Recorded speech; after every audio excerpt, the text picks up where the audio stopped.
TCL 21 ഫ്ലാറ്റിൻ്റെ ടിവിയിൽ ഒരു China board ഇരിക്കുകയാണ്. അപ്പോൾ ഒരു ടിക് ടിക് സൗണ്ട് കേൾക്കാം സ്പീക്കർ വഴി. പവർ സപ്ലൈ കംപ്ലൈൻ്റ് ആണ്.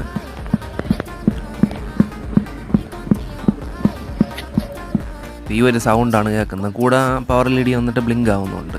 അപ്പോൾ ഇത് പവർ സപ്ലൈ കംപ്ലൈൻ്റ് ആകുമ്പോൾ അല്ലെങ്കിൽ ഹെച്ച് ഔട്ട് അടിക്കുമ്പോഴാണ് ഇങ്ങനത്തെ ഒരു പ്രശ്നം വരുന്നത്. അപ്പോൾ ഇത് ഹെച്ച് ഔട്ട് ചെക്ക് ചെയ്തപ്പോൾ ഷോർട്ടില്ല. പവർ സപ്ലൈ ഔട്ട്പുട്ട് ഡയോഡ് ഇളക്കി ചെക്ക് ചെയ്തപ്പോൾ ഷോർട്ട് കാണിക്കുന്നുണ്ടായിരുന്നു. ആദ്യം ബോർഡ് എന്താണ്, ബോർഡിൽ ഹെച്ച് ഔട്ട് ചെക്ക് ചെയ്തപ്പോഴത്തേക്കും ഷോർട്ടായിട്ടാണ് കാണിച്ചത്. പിന്നെ അതിൻ്റെ ലെഗുകൾ ഇളക്കി വിട്ടിട്ട് ചെക്ക് ചെയ്തപ്പോഴത്തേക്കും ഷോർട്ടില്ല. പിന്നെയാണ് power supply output diode check ചെയ്തപ്പോൾ അത് ഷോർട്ട് കാണിക്കുന്നുണ്ട്. ഓക്കെ, അപ്പോൾ ഡയോഡ് മാറ്റിയിട്ട് ഓൺ ചെയ്തപ്പോഴത്തേക്കും ട്യൂബ് അകത്ത് ആർക്കിംഗ് ആണ്. അപ്പോൾ ഇവിടെ വേറെ ഒന്നും ചെയ്യാനില്ല, ട്യൂബ് മാറ്റുക എന്നല്ലാതെ വേറൊരു ഓപ്ഷനില്ല.